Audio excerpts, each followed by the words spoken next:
Hello viewers, kitchen tips. இது வந்து வெத்தலை.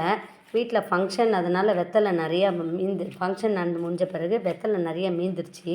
இதை வந்து நான் வேஸ்ட்டு பண்ண வேண்டாம், நம்ம யாருக்குன்னா கொடுக்குற வரைக்கும்னாச்சும் வாடாமல் இருக்கணுன்றதுக்காக நான் வந்து இதை வந்து இந்த ஒரு 2 லிட்ரு இது வந்து 2 லிட்ரு கேன் கூல்ட்ரிங்க்ஸ் பார்த்தீங்களா, கூல்ட்ரிங்க்ஸ் கேன். இதை வந்து நான் அப்படி கட் பண்ணிக்கிட்டேன். இதில் வந்து நான் வெத்தலையை அழகாக அடுக்கி வச்சிருப்பேன்.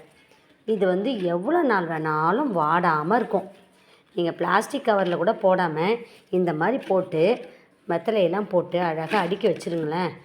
1 வாரம் 2 வாரம் கூட அப்படியே வாடாமல் இருக்கும். நம்ம தேவைப்படும் போது யூஸ் பண்ணிக்கிடலாம், வேண்டியவங்களுக்கு கொடுத்துக்கிடலாம், ஃபங்க்ஷன்னாலும் யூஸ் பண்ணிக்கிடலாம், வீட்டில் நல்ல விசேஷனா டைமில் இது யூஸ் பண்ணிக்கிடலாம், கெடாமல் இருக்கும். ஃபில் பண்ணிட்டேன். நான் இந்த மாதிரி இப்போ மூடி வச்சுக்கிறேன். பாருங்கள், இந்த மாதிரி மூடி வச்சிட்டேன். இது வாடவே வாடாது, அப்படியே ஃப்ரிட்ஜில் வச்சிட வேண்டியது தான்.